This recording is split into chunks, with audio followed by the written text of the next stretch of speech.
Welcome, everyone, to episode 54 of the Single Malt Strategy Podcast. I'm your host, Jean, the Strategy Wargamer. I'm here with my dependable co-host, Eric Tortuga Power, and Matt, the Historical Gamer. Welcome back, guys. What's going on? Did you see that? I was before you, Matt. I've superseded you. I think it's because I was at the last interview and you weren't. Neener. Pride comes before the fall, my friend. I'm doing all right. Yeah. Pandemic stuff. Woo. Oh, yeah. Well, I think I'm going to name this the Pandemic Quarantine episode. Okay. Don't make the title too clickbaity, because I get a little uncomfortable when people who was it? I think it was I feel bad saying this, but it's the Every Single Soldier. After they launched their new Antarctica game, all of their marketing content that they sent out was COVID related. It was just Are you kidding? That's cringeworthy, guys. Don't do that. It had mixed. People had mixed reactions to it. What was it? The main thing was their Antarctic expedition one. Can you get to Antarctica before COVID does?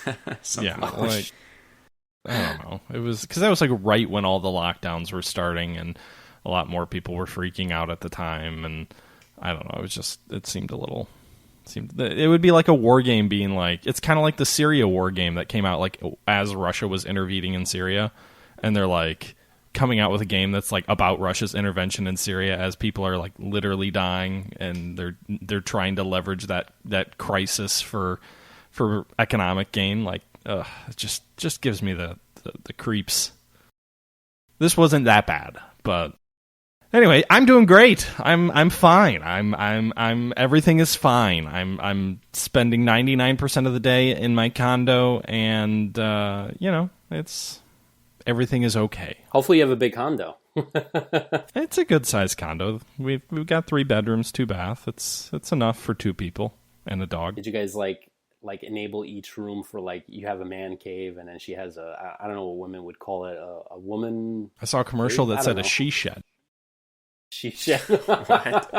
There was some insurance commercial or whatever where someone's shed in the backyard was burning down or whatever, and apparently it was the woman's version of a man cave or something, and they referred to it as a she shed. So I don't know if that's a thing or not, or if I think it was a Progressive commercial or something. No, we've got a bedroom. We've got a second bedroom, which is basically where the dog sleeps. There's a futon. There had been a TV in there, but the TV's died, and the dead TV's kind of sitting in there, and it's just sort of storage, and there's a standing wardrobe in there. And then we've got our third bedroom, which is our office, which I guess is kind of like a man cave for me, in the sense that before all of this started, it was sort of where I did all my YouTube stuff, all my computer gaming, all that kind of stuff. And if I would work from home, I would work from there. But since the lockdown and everybody working from home, I think my wife spends probably about 75% of the day in here, and I spend 25% on the kitchen island, because she vastly prefers working on a desk and in the office, and I guess that's okay, because I still reign the night here. So she kind of drove you from the shores into the night. I mean, it was mutual. It's fine. It's I use the bedroom I use the office most of the time at night when I'm doing all my YouTube stuff anyway. So it's only fair that she gets access to it during the day. Plus, I don't mind working from the kitchen or whatever. It reminds me of a Everybody Loves Raymond episode where he gave up the bathroom and he started washing up in the kitchen sink. It's honestly probably better for me, because if I'm in the den on my work laptop and I've got my computer right there, my desktop computer there, that's a lot of temptation to not be doing things I should be doing. That's what I was going to say. It's probably better for me. I find that unfortunate, because I have been able to sneak in an hour of video games on my lunch break now, which is, very, very weird. Shadow Empire? Lunch break, sure, Tortuga, sure. Yeah, my boss, I'm going to take a lunch break from 9 to 5. Be right back. Shadow Empire? No, I actually don't play Shadow Empire right now. During the day, it's a nighttime thing for the recording. I can't do recordings during the day with the Okay. the What game have noise, you the been- ambient noise, which is absolutely impossible to record with. The subtle roar of the children in the other room cannot Yeah. be quenched. It's deafening. It's just, yeah. It's even my meetings, like my work meetings, they're like screaming in the background. You'd be like that guy on that who's doing that TV interview last year or whatever, where he's on like CNN or something like that, and then the door opens and the like kid sneaks in, and then, like the nanny races in Yeah, and that was like awesome. tries to grab the kid. I haven't seen that, but that's pretty funny. That has happened, yes. Actually, my kids have barged in, and my youngest daughter, she's, just 1, so she doesn't have any kind of... And she's also like a very happy-go-lucky kid to begin with, so she just bursts in, big old smile on her face, running up to me, and then my wife's like coming in and grabbing her right in time. I will say my company's been pretty understanding with all that. Like, we don't have kids, but I just in general, like my boss has multiple kids, and then like our VP is like, has kids, and they've all been very adamant, like, hey, listen, it probably isn't going to be 9 to 5 for everybody. Like, things are going to come up in the middle of the day. It's just the new reality of when you're home all the time and your kids aren't at like daycare or whatever. Like, you got to be more accommodating for people to be somewhat flexible if things come up. So. Yeah, it does suck because now I actually find myself, it's not like I'm on a 9 to 5 or whatever.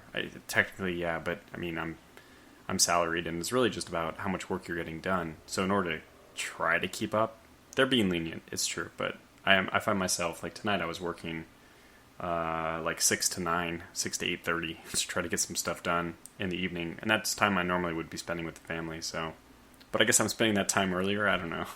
I would normally so I have been, and my boss has been very adamant, but I've been pretty good about, like, I'm not opening my computer before this certain time of day, and I'm not going to be on my computer after this point in time of day. Now, I got to get my work done, right? So there are times where I kind of have to violate that. But generally speaking, I think I've been doing a pretty good job of managing that sort of work-life balance, because it is so easy to end up working 2-3 hours extra when you're at home. There's no commute. And it's easy to not turn off. Like, I've had team members who are like, oh my goodness, I'm so swamped, I haven't even eaten lunch. And like, my boss has been like, you can't do that. Like, you have to step away. You're not, when you're in the office, you're not literally just sitting at your desk at your computer 100% of the time of day. Like, you get up and go to the bathroom, you get coffee, you get lunch. Like, you have to force yourself to do those things, because it is really easy if you're not careful to burn yourself out. Wait,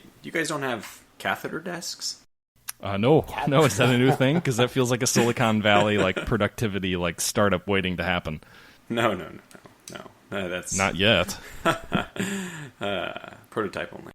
But anyway, this is a podcast not about catheters and work. This is a podcast about video games, specifically Well, you say that, but strategy. why not rebrand? So Why not one of the rebrand the Single Catheter Podcast, brought to you by Tortuga Power. So before we move on, I want to ask Tortuga, what Sure. game do you play during that 1 hour? I'm kind of curious. Right now, it's been either Kingdom Come Deliverance or Motorsport Manager. Oh, Kingdom So Come did- Deliverance is the kind of game you can pick up and play for an hour and not keep going. Yeah, for me, yeah. I played that game so much since this pandemic stuff that my idea is, okay, I have this weird thing when I play these open world games that I don't ever fast travel. I don't know what's wrong with me. I have like some wires are crossed in my brain, or I didn't develop correctly. I don't know why I can't fast travel. It's in the game. I just I refuse to do it. So my You not developing correctly is a topic for another podcast. But anyway, continue. So sometimes I'm like, okay, I have this quest I want to do. It's gonna take too long, so I'm gonna spend like 30 minutes of my lunch break just moving over to the other side of the map.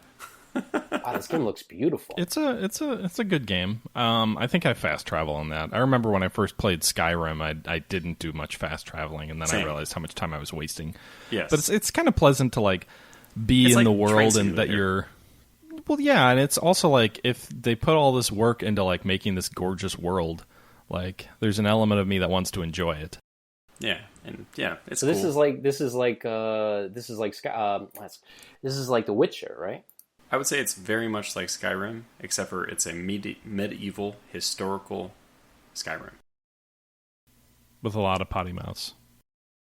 It's a very good game. I mean, it's like completely based on history. The people who did it are history buffs. The combat system is it's much deeper than any other combat game I played. I think there are more detailed first-person melee combat systems, but I've never played one.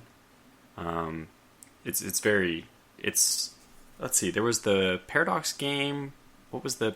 It's not a Paradox developed game, but the published game. What was that one called? Do you remember that? The Vikings one? Not Warband. I forget. It was like... Anyways, there was a first-person, massively multiplayer game where you go around trying to kill each other that Paradox published, and that one had a pretty intense... it's all about, like...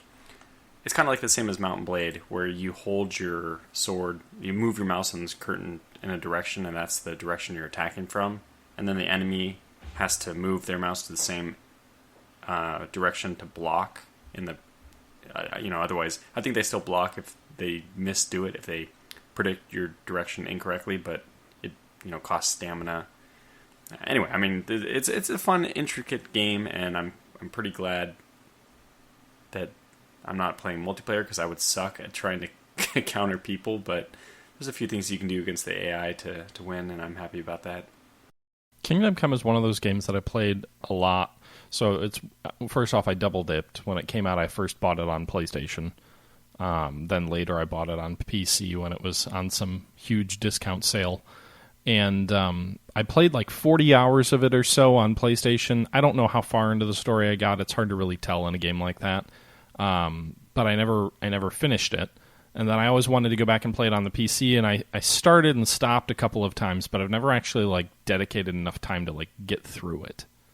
It seems really cool. I've enjoyed my time with it, but I think it's just one. Like, I'm bad with open world games. I very rarely finish them. I've never finished Skyrim, and I've put like 150 hours into that. Oh, wow. Yeah, I'm the same way. This one, it says, by the way, I have 130 total hours in it, so that's a good chunk of time. Wow. Yeah. Now, that's also, I have I don't know how much stock to put in these Steam games, because very, very often I will just leave a game running for, hours while I'll go for a walk, while I'll just do other stuff. So, but yeah, I would say that 100 hours is not, it would be at least 100, so.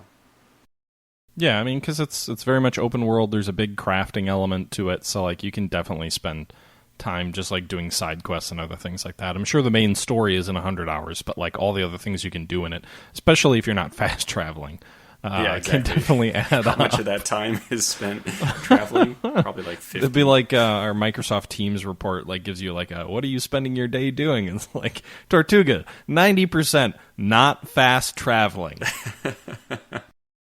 Yeah. So thanks for asking, John. That's what I do during my lunch break. I don't fast travel. So you definitely have been adding more hours to your gaming repertoire throughout the week. So I'm kind of curious, Matt. Have you noticed your gaming kind of hours kind of going up, down, staying the same? I'm not really sure. I don't think so. I think I've been streaming more, but I don't think that's because I'm home. I think that's just because. Well, so here's what has changed. I've been doing for a little bit over a year a War in the Pacific series, which is a Gary Grigsby game by Matrix. It has like every turn is one day in the world in World War II in the Pacific. So like it starts December 7th, and turn 2 is December 8th. What turn are you on now? It's this, I think, like 90. It's this crazy big detailed game that I've been playing for about a year. We've been moving pretty slowly. A lot of play-by-email people trying to a turn a day, a turn every other day. But we're both making a YouTube series out of it. And so it's not the kind of thing that I want to be every video on my channel. So prior to this whole thing, we probably averaged close to one turn a week. At times, we'd go like one turn every 2 weeks, and then we'd have like 2 turns or 3 turns in a week. It was somewhat inconsistent. But I'd say we were probably averaging around 1 turn a week. Since all of this happened and started, I think it's a combination of being home more and having less time commuting and more time on the computer or things like that. And also XTRG, I don't think he's going to school because I think his school was closed down, and now it's kind of almost into the summer anyway. So, like, I think we both have had a lot more time to delve into this. And then we've also got some really interesting stuff going on with some major engagements around Singapore, the Japanese drive on Singapore. He's doing a carrier raid right now in the Eastern Pacific, while my carriers are just in the Indian Ocean. Like, there's a lot of really interesting stuff going on right now as well. So we've massively picked up the pace since the lockdown started. I think we're probably averaging 2 to 3 turns a week now. So like 2 to 3 times more of that game than I was doing previously. But overall, I don't think I've been playing more. I think my other games have just shifted more time into War in the Pacific. I have to ask. So he's closer to Pearl Harbor and you're in the Indian Ocean. How did that happen?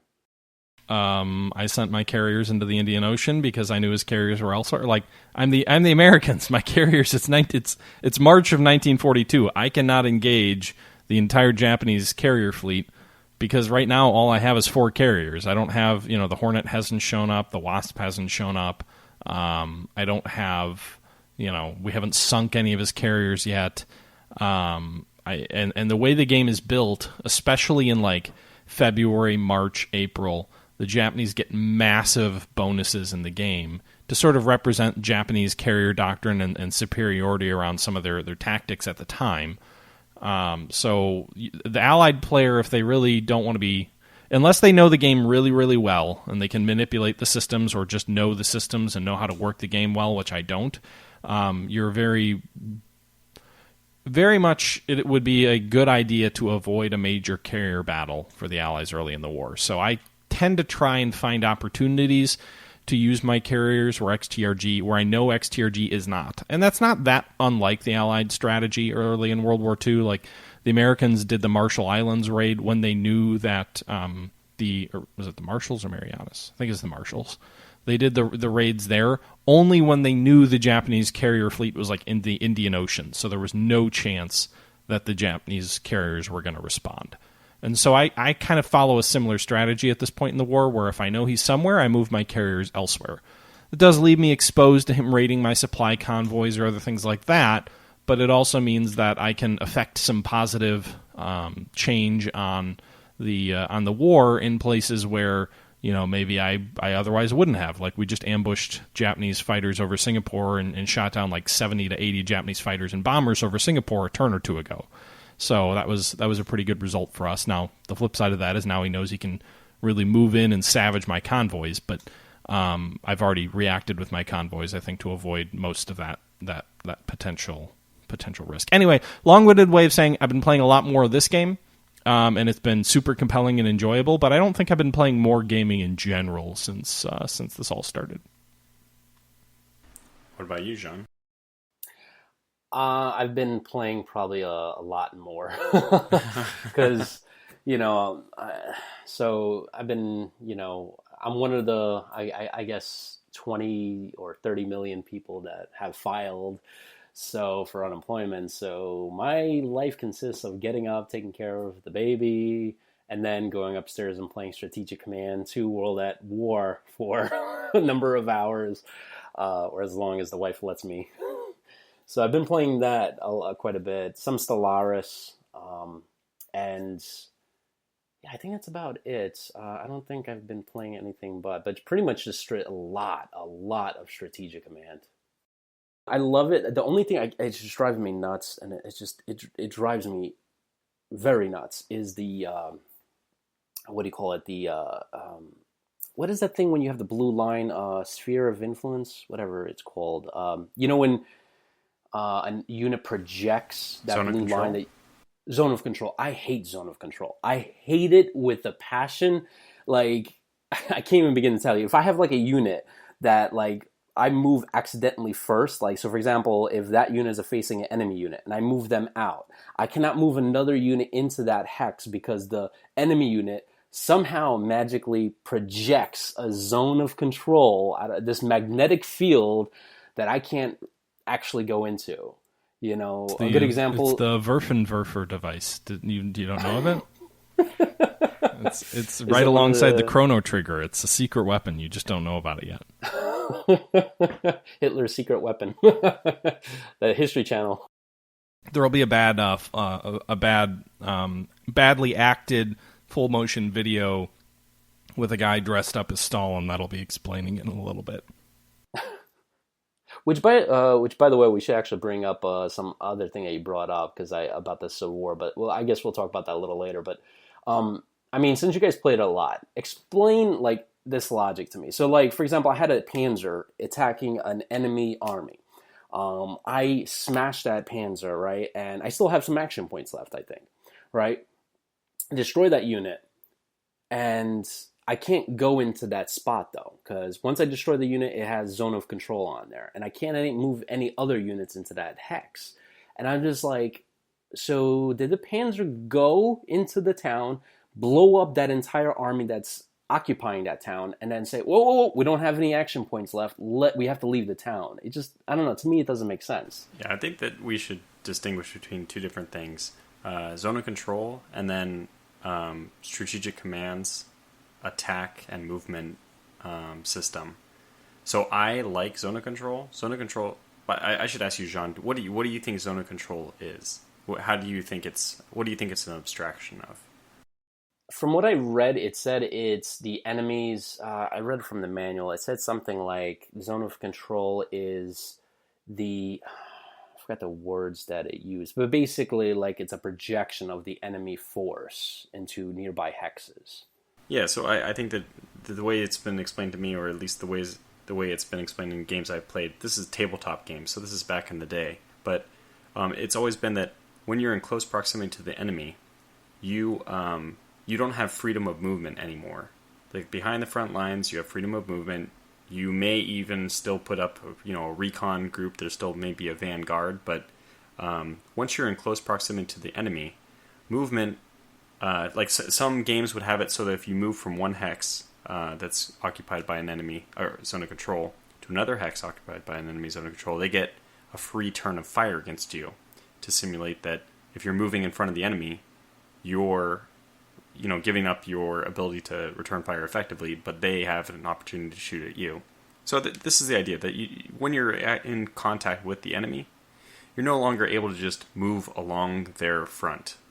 Or if you do, for games that don't allow an attack for the movement through zone of control, usually it's heavily penalized for action points, which just means that you have to move very carefully, and you can't move very carefully very quickly. So I like that mechanic, but what you're saying I agree with. I know that the VR Designs type games, you mentioned Shadow Empire, also Advanced Tactics Gold, Decisive Campaigns, probably some other titles.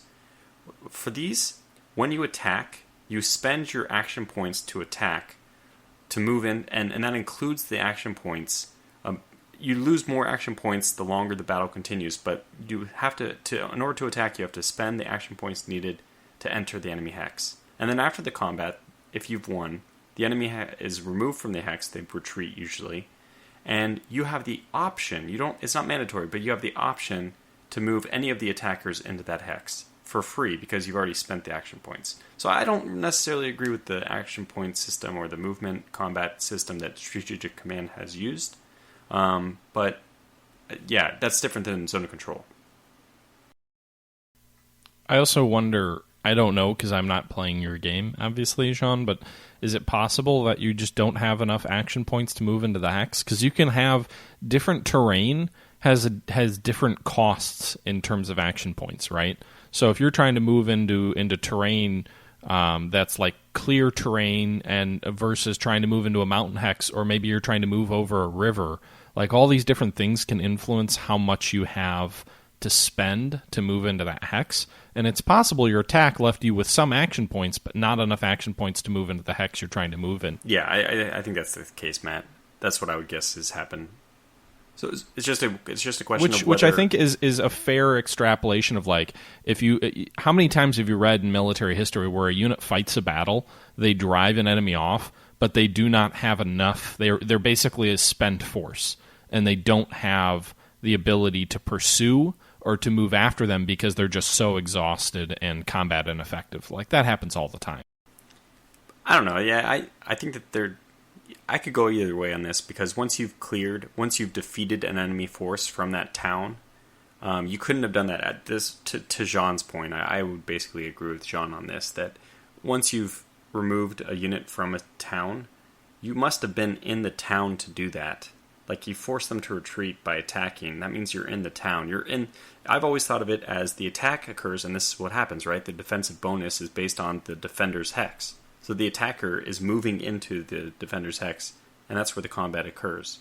That's true. I think the way the game is built, though, and because of the scale and the size of the map, like, you're not talking like a regiment of troops on like a 10 by 10 kilometer map. You're talking hexes that represent, in many cases, like 100 kilometers or more.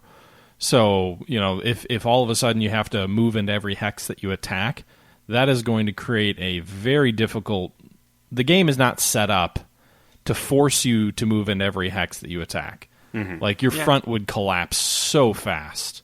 There's some abstraction there. Like, I think there's ways they could have gotten around it. I'm not sure. Like, this is just me speaking my mind in the moment. It's not a well-researched thing, but I think that an effective system would be to charge additional action points for an attack with the extra added action points, also including the movement points to move in after you finish the attack. Which basically would... Yeah. Yeah, I agree with you that makes sense. Oh, okay. And they've done this system. I mean, I've been playing the World War I version. I never really sunk my teeth into World at War, but I really liked the World War I. I mean, we all liked the World War I one. It was collectively one of our favorite games from 2019. I've been doing a long-running World War II series of the... So I played the World War II game as the Axis. I won. Then the World War I game came out, played that as...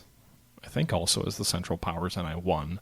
Now I've been doing a series over the last 6 months or so, playing as the Allies in Strategic Command World at War, the World War II game. And I had a couple of comments the other day who were like, when are you going to play Tortuga? Yeah. I did a multiplayer game, and it was against a group of Maxenius. It was over a little bit quicker than people expected. Agrippa had not played a full series yet. I don't think he had played a game to completion. So I was coming in with the benefit of having played a Central Powers campaign to finish. So, yeah. Maybe varsity basketball player plays freshman in his first game. Yeah, exactly. Poor guy. Yeah, but I mean, I honestly, even though the zone of control drives me nuts, and there's a few other things about the game, but I still say that's like, honestly, like my go-to World War II game. Like, I love Hearts of Iron 4, and I'm trying to start a game with that, but Strategic Command is so flexible because you can, spend 30, 40 minutes in a PBM game. I love that. With Hearts of Iron, you have to kind of, like, I'm trying to do it with a couple of people, but we're having to set up the time for everybody to be on, and then, somebody's like, oh, something came up, I got to cancel, so you have to delay it. And with PBM games, it's so awesome because it goes on your time. Yeah, I will say the one thing I've noticed, my Strategic Command games draw relatively well on my channel, better than a lot of things. And one of the things I've noticed is I get so many comments of people who are like, so is this better than Hearts of Iron or not? Or like, how does this compare to Hearts of Iron? And I just want to be like, guys, this game, you can't compare them. Like, they're about World War II. That's about all they have in common. Real-time pausable, turn-based. Hex-based, not real. Well, is Hearts of Iron maybe represented with hexes? I don't know. In any event, it's not grand hexes. Strategy, like controlling like actual production and like economic resources and things like that, versus like super abstracted like MPP, like, oh, you get this much economic money. Like, it's just, they're not even comparable games. Like, I would say they're in completely different genres, in my opinion. A turn-based strategy game is not in the same genre as a real-time grand strategy game, in my opinion. I think that's fair to make the comparison, or at least to ask the question, because people going into, if they want to, let's say you get inspired to play something about World War II, you might just wonder, what game would I like to play Germany in? Or what game would I like to play as the United States or Japan in? And from this perspective, they are similar in that they both model production, diplomacy to whatever degree you can even model that in World War II. And then the combat system. The Paradox games, I mean, it's real-time strategy, but it's, obviously no game is actually real-time. It's it's just micro-turns, right? So Paradox's Hearts of Iron is just hour-by-hour turn-based. I'm not critical to people who ask the question. I think the thing that surprises me is that, in my mind, they're so vastly different. But I think the thing that surprises me and sort of takes me back is that when that question gets asked, what I think it really is saying is that a lot of people have no point of reference for a World War II strategy game outside of Hearts of Iron. That Hearts of Iron has done so well for itself and for Paradox that it has captured a lot of people that do not play any other World War II strategy games. And so when you ask that question, to me what that is saying is just that it's not a bad question to ask per se, but what it seems to me to signal is that you don't have a point of reference out that if you're watching the video and you ask that question, to me it seems like you don't have a point of reference to compare to other than Hearts of Iron. Maybe that's an unfair comment, but it just like if you're actually watching the video you're commenting on, I'm a little bit flabbergasted how anyone can even draw the comparison. Maybe that's just my elitist wargamey sense. I don't know. But I think it speaks to something else where Paradox has done a tremendous job of getting people to play a World War II strategy game who would not otherwise play most other World War II strategy games, and maybe they just stumble across a video based off keywords and tags and things like that of this game, and they're like, oh, World War II strategy game. I like those. But the only point of reference they have is Hearts of Iron, which I think is interesting and could speak to the way that Paradox, in some sense, I think has cornered a different type of customer, a different type of gamer than anything that like Matrix or Slytherin typically sell to. Yeah, I would agree with the second part of that Paradox has kind of cornered World War II strategy game or grand strategy game. I'm not sure so much about the first part about whether or not it's a fair question to ask, or I don't know myself. I'd be kind of curious why. What are the big differences that you think? But I think it's more of just when you're watching a video of a game like this, is there anything in that screams to you Hearts of Iron other than the fact that it's about World War II? Okay, that's where I'm coming from. It's not a bad question. I think what it speaks to is just that people who stumble across this video, if the only World War II game that they're going to be playing is Hearts of Iron, that might be a question that they would ask. But if they're a World War II strategy veteran or they've played 3 or 4 of them, I don't think that's something they would think to ask.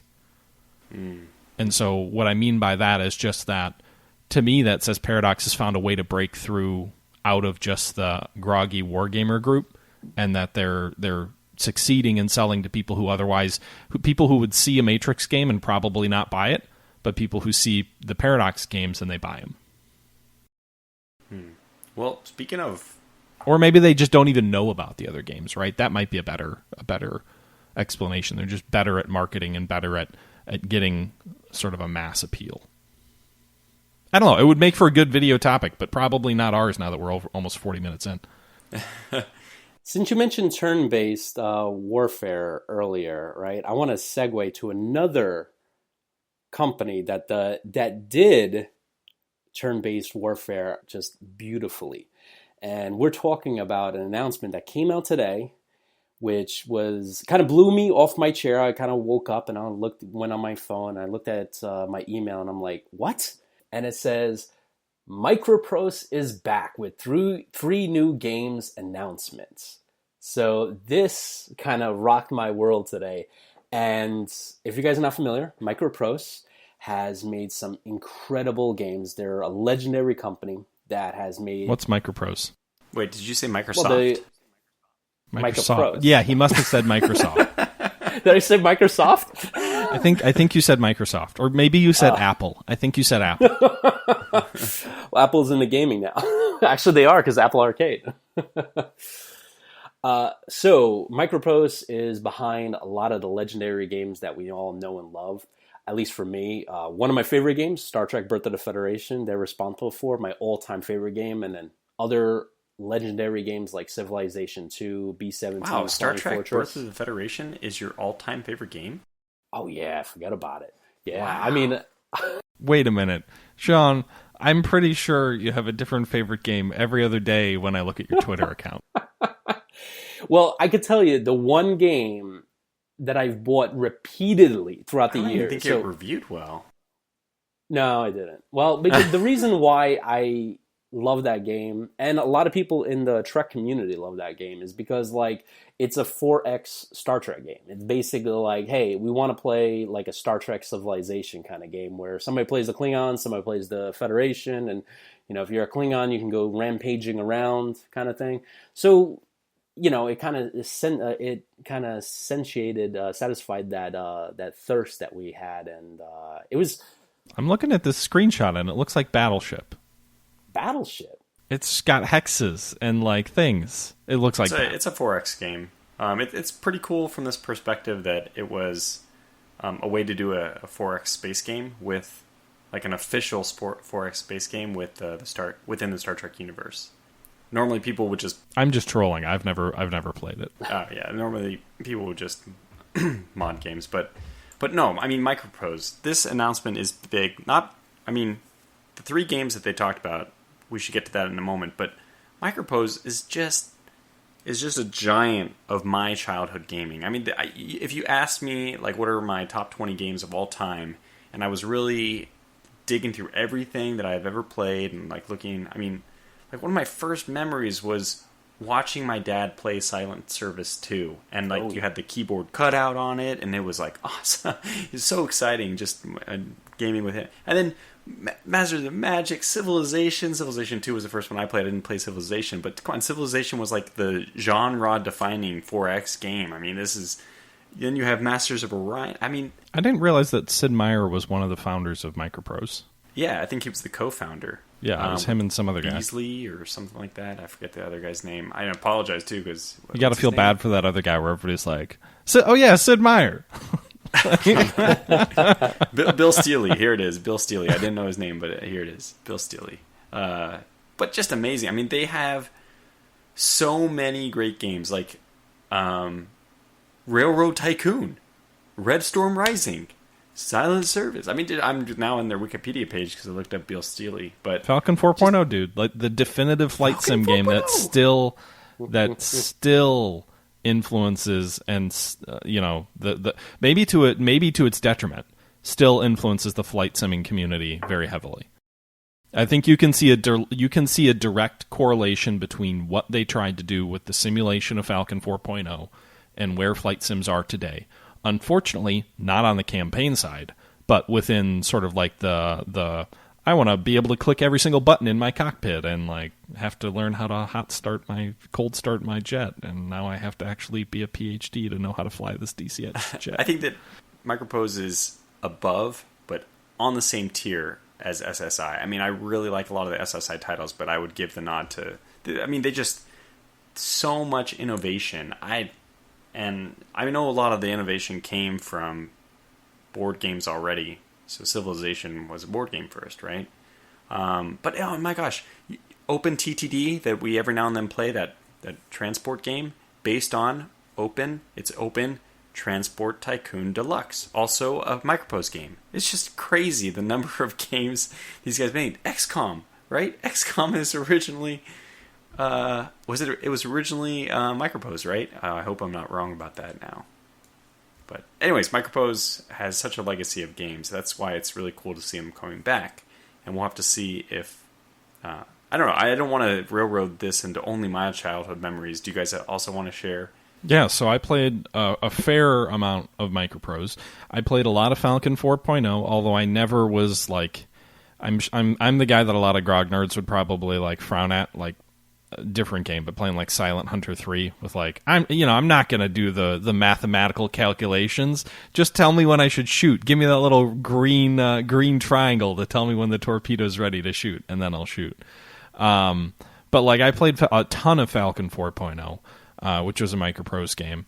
I also played a lot of B-17, the Mighty Eighth, which is, in one of those two games, I would say are two of the games that are the most influential games, I think, of Microprose that I played on in my childhood. The B-17, the Mighty Eighth, was a 3D model B-17 game that allowed you to fly missions as either the commander of a bomber wing or of a individual bomber. And you could go around in a B-17, and you could go in every single different part of the B-17. You could take over each individual crew member of the B-17. You could bomb 1,000 different targets in Europe. It wasn't dynamic in the sense that I don't think targets regenerated or healed themselves or whatnot. And I don't know if your bombing actually had an influence on the war, but you could. It was a very well done game. My only complaint with it is that you only had 12 bombers in the air at any one time and maybe 12 fighters, so it was kind of a small scale. But hearing those engines rev up, oh my god, they got the audio right, they got the procedures right. It was a very well done game, probably the best B-17 simulation to this date. And that was early 2000s, I think it was. Now you can play it still. It's on GOG and Steam, I think, but super blocky 3D graphics. But yeah, that was one of my favorites growing up. The flak just popping all around the B-17, and it looked like it was out of a World War II documentary or a better looking Memphis Belle movie. But yeah, and then Falcon 4.0. What else can I say? I've already said it. Sort of the end of the flight sim in some ways.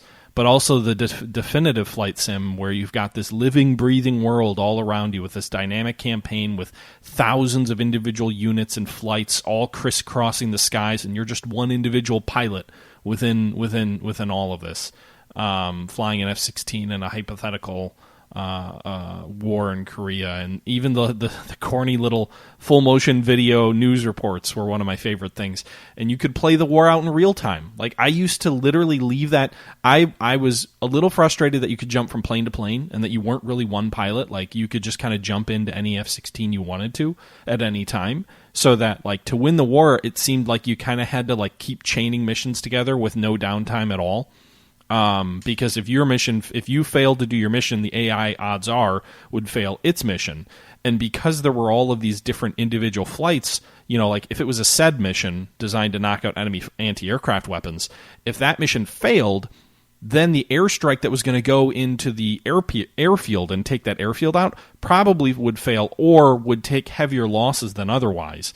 If that mission failed, then another mission later on where you'd be flying BARCAP would probably fail if you weren't flying in that mission as well. So there was this cascade, yes, you were one pilot, but there was this cascade of events where if you succeed in your mission, it could cause all the other AI flights in the package to succeed.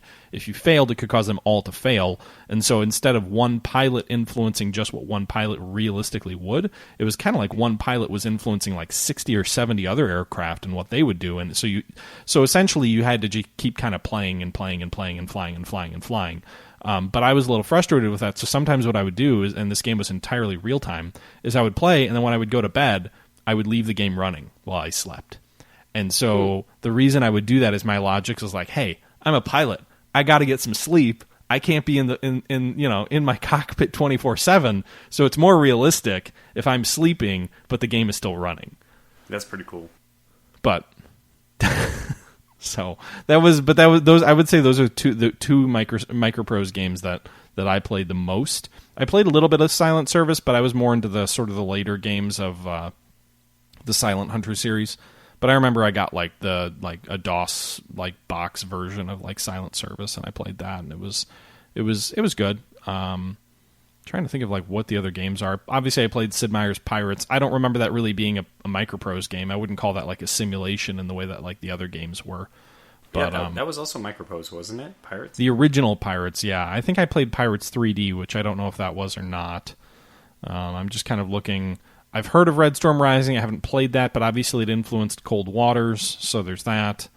I played a hell of a lot of Railroad Tycoon 2, but that was not Microprose, although obviously the original Railroad Tycoon was. Oh, Gunship 2000. I played a lot of that. They also had the F-117 Nighthawk. I remember that was the very first flight sim I ever played. Okay. Yeah, so, I mean, I have a lot of these games. I've got Covert Action. but I haven't actually played it. I picked it up on like Steam or something like that. I know M1 Tank Platoon is like a big game that a lot of people were into. Yeah, I also played that. It's just amazing when I went down the list of Microprose games. Like Oh, by the way, one we probably could talk about, I've never played, but I've heard marvelous things about, is one that I really hope they come back and they actually do, and that is European Air War.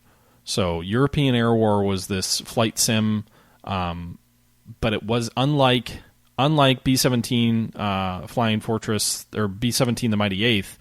European Air War was a flight sim which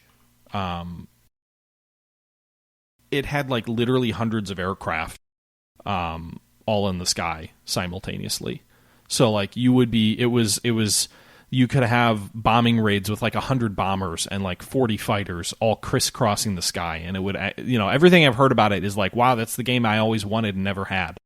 B-17 The Mighty Eighth got the closest to it. But actually, B-17 The Mighty Eighth, it says it's platform. It says it was published by Hasbro, but Microprose is on the box, so that might have been after they got bought out. Yeah, Hasbro bought Microprose. I think it was around the late 90s.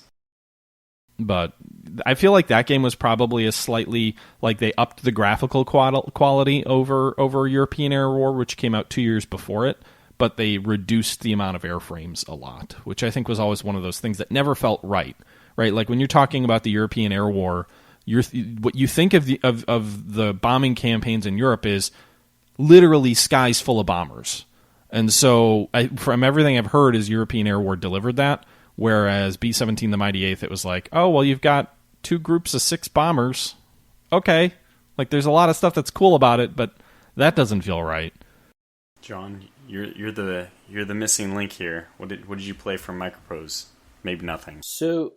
No, I mean, Microprose is one of the companies that kind of made me really fall in love with strategy games, right? It was kind of set that spark right there, or at least inflamed the flames. So, they're responsible for such legendary games as Rollercoaster Tycoon, which is an incredible game. They came out with an iPad version of it. That was them? Yeah, well, somebody ported it. Sorry, I didn't mean to derail you. I was just... Yeah, somebody... I'm going based upon Wikipedia's list of games, so it's not... I'm going based on that. And so it says Rollercoaster Tycoon 1999. Yeah, and, Sid Meier's Railroads, which came out? Yeah, I'm going based on that thing, but... so I know there's an iPad and iPhone port of that game, so I bought that because I love nostalgia. And Civilization 2, they're responsible for that. And that game, I can't tell you how many countless hours into that game. That was like one of the first few games that I started like searching and hunting for mods. I remember when the Kosovo conflict was going on in the 90s. There was a mod for it, and I remember porting the mod into the game and, actually playing the Kosovo conflict on the computer while the Kosovo conflict was going on. Now, mind you, I was a teenager, so I know we're going on a touchy subject there, as we were mentioning earlier in the thing. But like I was mentioning earlier, 2 other big games that I really love. Both of them in the same IP. So Star Trek: A Final Unity, which was by far one of the best Star Trek games ever made.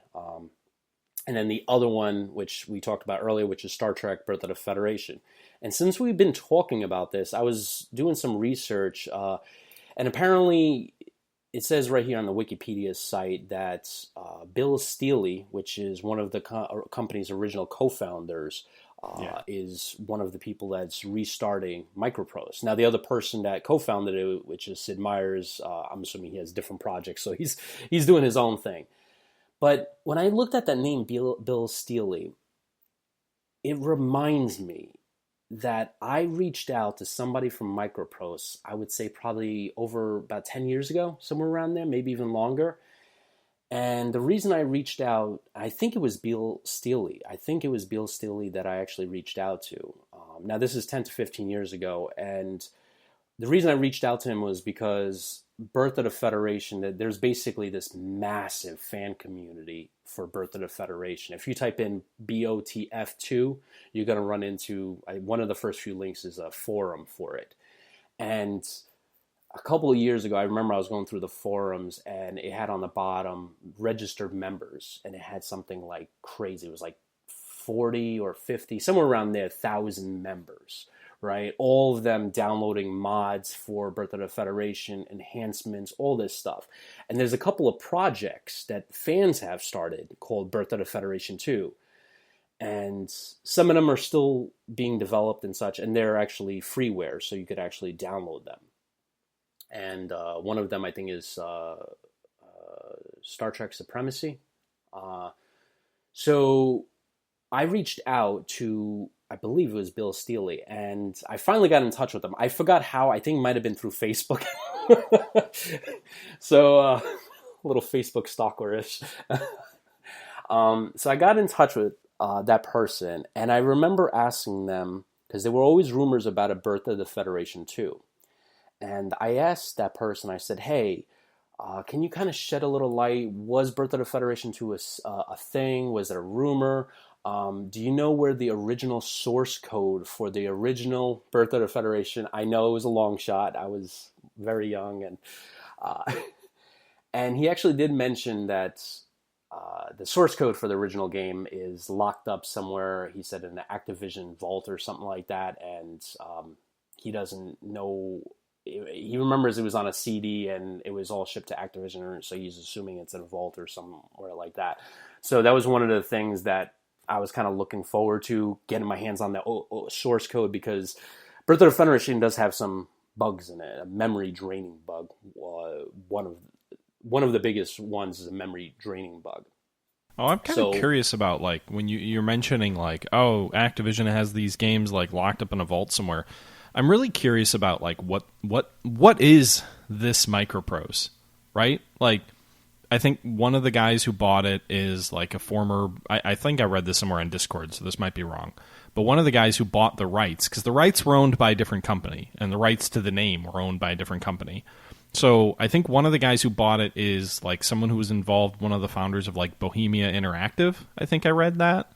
So you mean recently? Well, yeah, the new startup that's like the new Microprose or whatever. I think he was one of the original founders. Is that the iEntertainment? Yeah. Bill Steely. No, what is Bill Steely involved with? No, it says like founders Bill Steely, Sid Meier, and it says Bill Steely is one of the people returning to the company. Yeah, but I don't think he's the one who actually he like decided to join. It was David Leggetti. David Leggetti. I think he was. I thought someone told me. Let me check. David Leggetti. Let's see. Ooh, I found his LinkedIn. He was the CEO and founder of Titan IM, which apparently is like a global sandbox milsim thing. CEO of Virtual Simulation System, which is another like milsim thing. And CEO and founder of Bohemia Interactive Australia. Oh, nice. Oh, yeah, there it is. From 2001 to 2008. And I believe Australia was the first place they had a contract for Bohemia Interactive. So I think he might have been one of the original founders of Bohemia Interactive. So, like, this guy's been in the milsim community forever, basically. And he's, I believe, the one who really was who was really behind like buying the rights to the name Microprose. And then Bill Steely agreed to join him. So Bill Steely, one of the two original founders, Bill Steely and Sid Meier, Bill Steely decided to join him, but it was Leggetti's sort of, I think, got the ball rolling on this, and I don't know if Steely's actively participating, if he's just involved for like marketing or whatever. But I'm really curious to see like what is this Microprose, because where I was trying to go with this is that you mentioned like Activision has this game source code locked up in some vault somewhere. I don't think, they bought the brand name. They bought the name, the rights to call themselves Microprose. I don't think that comes with all of the IP. I don't think they can just go back and say, like, all of these games that we've ever created, we can now create sequels to or whatever, right? Like, the rights to most of those games are held by other companies. So they own the brand. They can call themselves Microprose. They can market themselves as Microprose. They can probably market themselves as the company that did all these games. They're obviously doing that. But like, what are they? What are they really? Are they a shell? Is it just a marketing shell? Right? Because they're not developing these games. I think that's something that's worth calling out. Is in this announcement they've said they're doing 3 games, but they're the publisher on these 3 games. They're not the developers. But they do say in the actual thing that, and I quote, "But these are only the beginning of our comeback. Other announcements will follow, giving shape to our vision for the future of the strategy and simulation genres." So maybe they have something in the works. Maybe. I don't know. But I know that these... So I know Tortuga asked if we could get talking about these games. But the 3 games they announced are not games they're developing. The 3 games they announced are games that we've actually known about for a while. We have one of the developers is on Tortuga's Discord and interacts with us quite a bit. I've had a couple of chats with him. Seems like a great guy. He sort of hinted, like in a conversation I had with him, like you'll be excited when you hear about like our who our publisher is, and I was kind of like, oh, okay, like I don't know what that means, but okay. Yeah, I think it's interesting because right now, anyway, they're not developing any of the games. They're just the publisher, which does make me a little uneasy to be like, so did you buy the rights just so you could say you're Microprose and then like get people to like come to you to be your publisher and then like it's more of a shell? Or like, are you actually providing a lot of value? Like, I don't know. But they're the 3 games they did announce they're the publisher for, I'm pretty excited about. And I was excited about them before, but I think they all look pretty intriguing. Tortuga, I know we're already a ways into this episode, and I know you're really excited about the 3 games that they have announced. So, outside of my speculation of what is this real Microprose, what are the games they announced? Oh, I'm excited by at least 2 of the 3 games. I didn't really know much about the third one, but we have, as you mentioned, Admiral Krapod is a visitor on our Discord, and they're going to release Task Force Admiral, which is, I think... This is, what is it based on? Task Force 1942 or something like that? It's similar to... It looks similar to Task Force 1980, or 1982. Task Force 1942. But I don't think it's... I think that one was more focused on surface battles, and this one seems to be more focused on carrier battles. That's true. This one does look very much like carrier battles. And, I mean, okay, first of all, if you're listening to this podcast and you have not seen the trailers... Go watch the trailers. They're like movie trailers. They're extremely high quality, and they will get you excited. I've watched each trailer for all 3 of these games probably 4 or 5 times. Maybe only 2 times for the third one, but the other one is Sea Power, which this is from the people who did Cold Water. Now, Cold Water was done by Killer Fish, which has split. And some of the people went to Sea Power, and some of the other people went to War of the Sea, which is going to be a Cold War. I mean, sorry, a Sea Power like game, but for World War II. So yeah, so Killerfish split. The Cold Waters team split. I think 2 of the 3 folks are now doing Sea Power naval combat in the Missile Age, which is the game that's being published by Matrix, or oh my god, not Matrix, Microprose, and that's sort of what we're talking about here. And then that other game is just a sort of a World War II version of what looks like Cold Waters. Like I think they're both using some of the same assets and code and all of that. Yeah, so I think the War of the Sea is going to be very similar to Sea Power, in that you'll be controlling ships. So both of them are kind of like Jane's Fleet in that sense, but Sea Power, yeah, I would say that Sea Power retained the development talent, so it'll be interesting to see. I know that all of the assets are retained for War of the Sea if they want to use them. So anyway, but it's interesting. I mean, these are 2, I think they look great. We'll see how they play, but it's very exciting. It's a very exciting time to be in the wargaming community. Oh my god, now I'm just looking back at my conversation with Admiral Krapod, and I should have seen it coming. He even sent me a picture of his original disc set of Task Force 1942, which by the way was a Microprose game, and says like Microprose all over it. I'm just like, good god! The hints were there. The clues were dropped. The graphics on this is insane on this game. It's gorgeous. Oh, it's gorgeous. Both of them are gorgeous. But Cold Waters was a very good-looking game as well, so that's not surprising. They're using... I don't know if they're developing a new engine for it or not, but yeah, I will not be surprised to see good graphics. What I'll be very interested in seeing is how they translate what in Cold Waters was just basically a one-ship controlled action game into this tactical control of a fleet. That's true for both games, by the way. Sea Power... I think Sea Power will be more like Jane's Fleet Command, and Task Force Admiral will be much more... I don't think you'll be giving individual orders to individual ships as like a god's perspective. I think you'll be in the persona of an admiral, giving orders to, maybe vice admirals or rear admirals or whatever, and telling them to move here and do this, and you'll be able to watch that happen, but I don't know what level you'll be controlling. I don't think you'll be telling this carrier to turn 10 degrees to starboard or something like that. I don't know. I mean, we don't know. We've only seen some gameplay snippets that they've done for the trailers, and that's extremely good looking, like very artistically well done trailer stuff, but I haven't seen gameplay yet, and I don't think anybody has. Yeah, So. I think I'm really excited about Task Force Admiral. I also think that the two games have a very different and interesting approach. So Sea Power and the Missile Age, I assume, will be similar to Cold Waters, where there will be kind of like a dynamic campaign aspect to things. But Task Force Admiral is very deliberately going more in a scenario base, operational scenario base approach. So it's not like the whole Pacific is open to you, like was it Victory at Sea tried to do.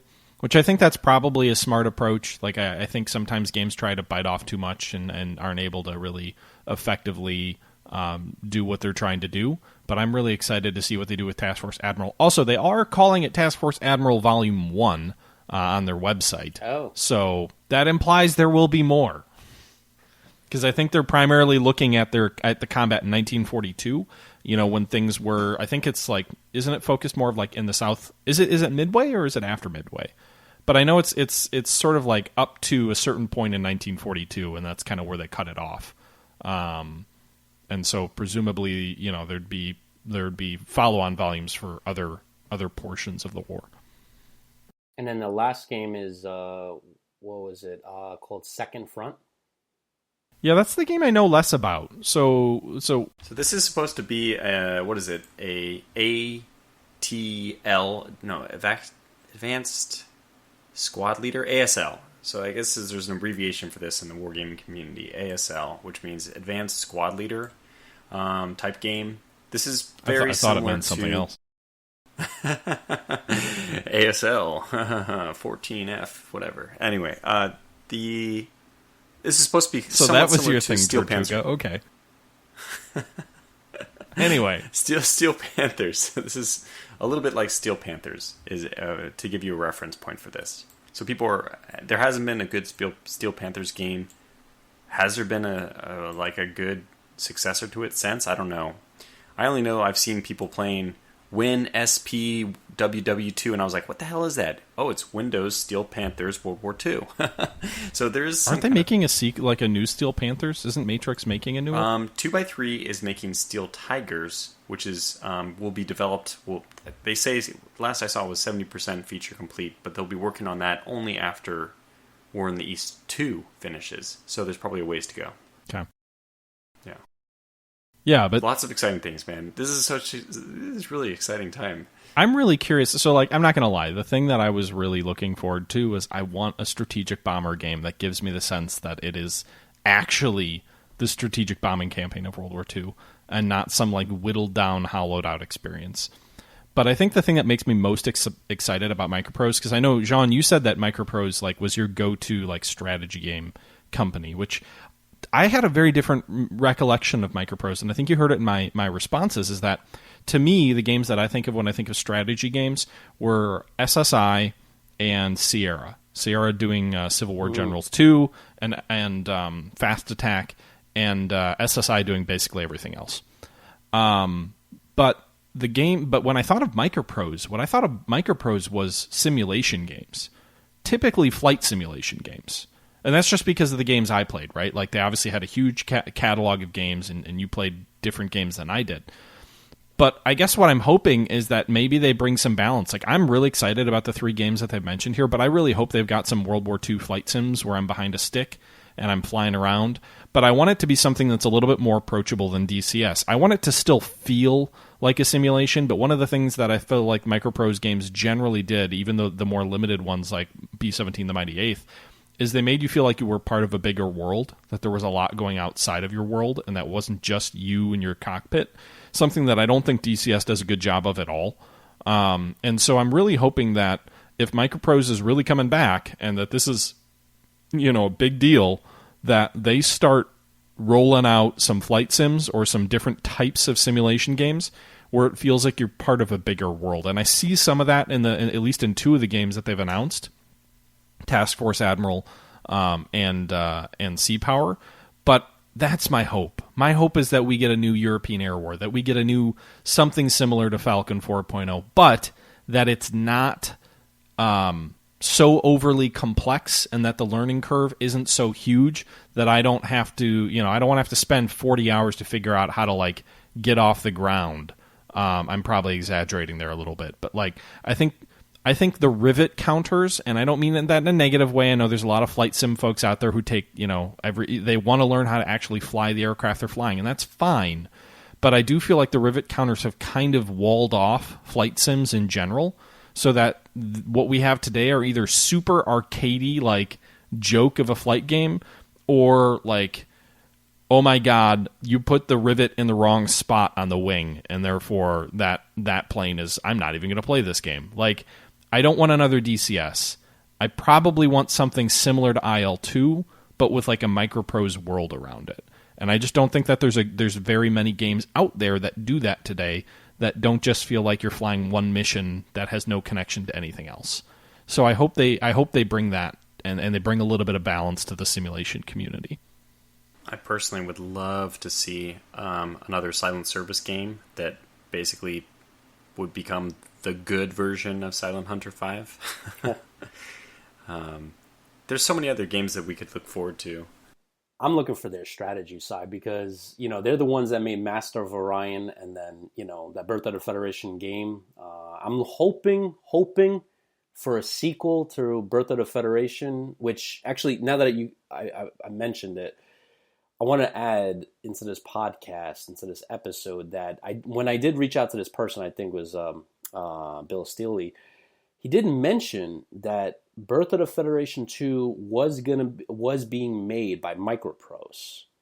However, Civilization 3, it was supposed to be built on the Civilization 3 engine. And because apparently Civilization 3 did so horrible in sales, they canceled Birth of the Federation 2. So I'm hoping maybe get another try at this, I can't imagine what the licensing cost would be for a Federation, for a Star Trek game in today's world, with that new Star Trek series being pretty popular. I don't, I suspect that the way things are going to go is we'll first need to see, and Microprose will need to sell these games. I mean, the first thing that needs to happen is this publisher needs to see, they have to get a temperature gauge for, are people responding well to them as a publisher. And obviously that's going to depend a lot on how we're praising these games, at least 2 of them. And I just don't know enough. I apologize, but I just don't know enough about Second Front, the Steel Panthers-like game. But yeah, we'll have to see how they are. Are they good quality? I mean, this is THG's earlier point, Matt's point, that, is this just a name, a sticker on the box that hopefully increases sales? Or does it really have the huge legacy, the huge expectations that come with the Microprose title? Yeah, who knows? I mean, I think it's interesting that, obviously, to some extent, I think it depends on how much they're putting into these games, right? They are the publisher of 3 games that are developed by 3 independent studios. If they are funding those studios to some extent, then how well they sell matters a lot less, or a lot more, than if they're not really funding them and they're just marketing them, right? Because it's cheap-ish to market, and if the game doesn't sell, all you need to do is recoup your 30% or 40% or whatever you take from the game developer. That's a lot easier than if you're actively participating in the development.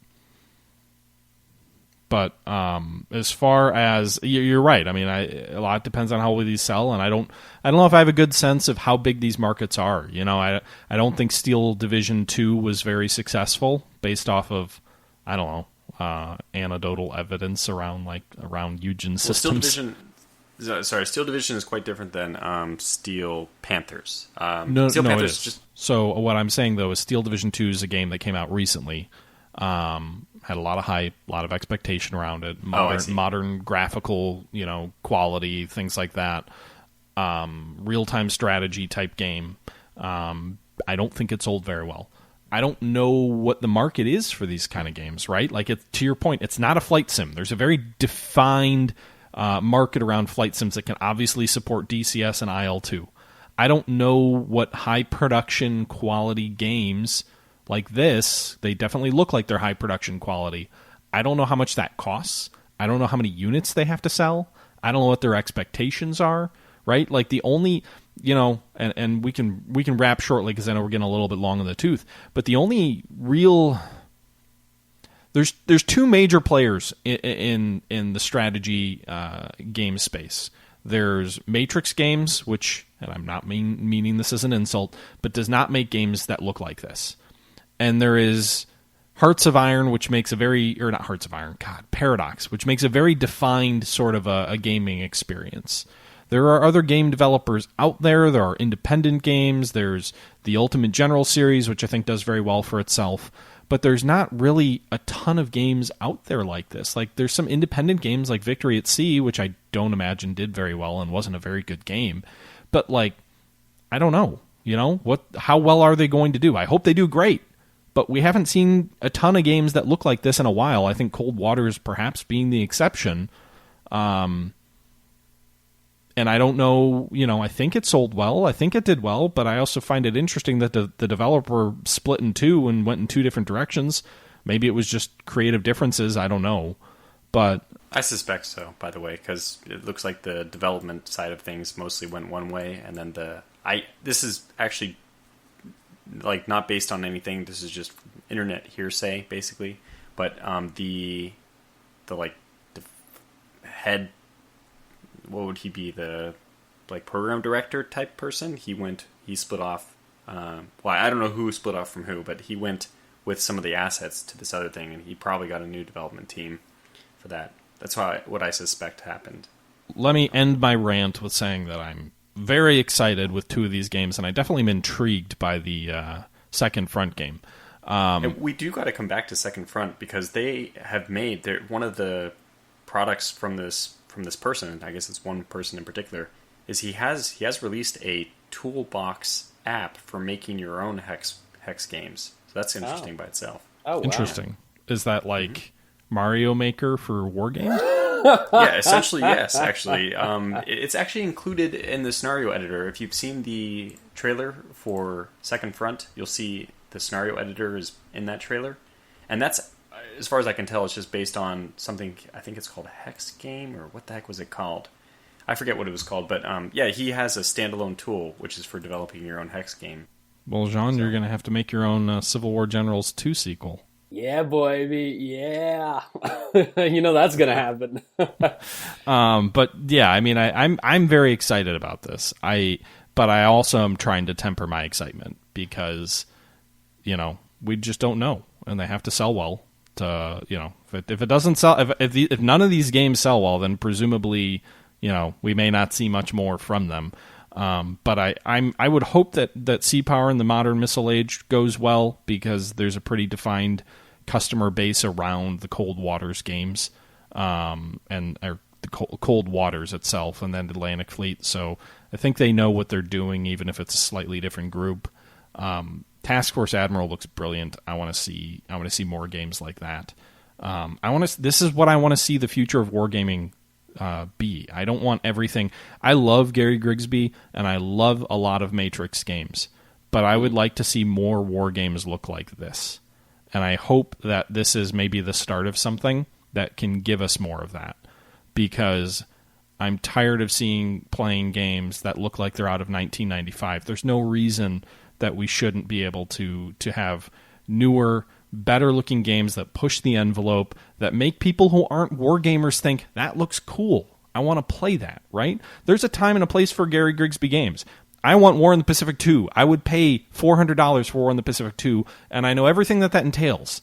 But that shouldn't be, we shouldn't have that be our only wargaming experience. And there's a wealth of games out there, but I'm not sure how many of them are good, right? Like, I would like to see this be the start of something where we can bring good-looking war games back into the quasi-mainstream and interest people who, when they look at the game, they don't think, like they think, that looks cool. I want to play that. We need gateway war games that draw people in. So say we all. Love that. That's perfect. I'm the historical gamer, and I approved this message. 2020. THG 2020, War Games for All. I'm looking forward to it. Well, let's continue to look forward to it. Let's see how it goes. Well, with that being said, I think we're probably about time to wrap up. Oh, yeah, I think so. I guess do you guys want to touch base on what we're drinking, or is probably the same as last time? My glass is empty. I have been drinking something lately. It's Suntory whiskey, Tokai. It's a Japanese whiskey. I don't really know how to describe it. It's really good. It's not very expensive. I think it's probably their entry-level Japanese whiskey. It's very well done. It's somewhat complex, but I'm not drinking it right now, so I don't know how to describe it right now, but I've been drinking it lately, and I've been really enjoying it. I want to try that. That sounds really good. Literally all I just said is it's really good. It's like, you should drink it. It's really good. But the fact that it's Japanese... I never tried a Japanese whiskey. I'm intrigued. Japan has a reputation for making like small batch, very high quality whiskeys, like almost like Japanese scotches. They tend to be very expensive, though. It's hard to find anything that Japan does bad. Yeah, but I mean, like, they do things where it's like they won't increase production even though demand is there because, like, they just from a quality philosophy, things like that. Tokai, I think, was only like a $30, $35 bottle. It was definitely very reasonable, but it was very good for that price. Yeah, I have to go back and try more of it, but that's what I've been having lately. I've been I envy what you're drinking because I only have coffee. I mean, I have my black coffee, so as long as I can get that. Coffee's there's a couple of times that I couldn't get my hands on coffee because people have been ripping the shelves down. Thankfully, I got TP, so I'm good there. People are ripping the shelves down? Where do you live? Virginia. So they're just... Oh, man. But yeah, thankfully I have coffee, and I haven't made a trip to the ABC store where they sell alcohol. But, when I do that, I'm going to look for that whiskey. Cool. All right. Well, John, you want to take us out? Yeah. All right, guys, that does it for this episode. We hope you guys enjoyed it, and we will catch you on the flippity flop. Bye-bye. Watch those. We got to make sure. I hope they all watch those trailers.